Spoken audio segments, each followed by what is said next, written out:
Hey guys, in today's video, I'm going to show you how to copy a page to another project in Webflow. Let's get started. First, go to webflow.com. Then, click on Login.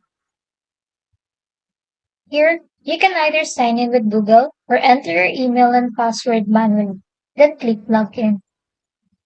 After signing in, you will be directed to a page where you can see all your Webflow projects. Choose the specific project you want to copy. Click on Open in Webflow. After opening the project, you can just copy everything because there is no easy way to do it. First, open the navigation section on the left side of the screen.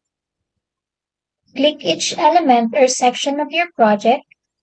Then you can either use your keyboard, just click Ctrl C, or right click on your mouse, then click copy. After that, go to your new page, then paste it there.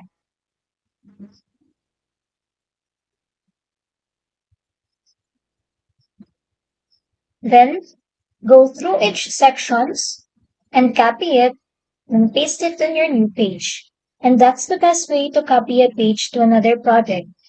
And that's it. You have now copied a page to another project in Webflow. If this video helped you, don't forget to like and subscribe for more helpful tutorials.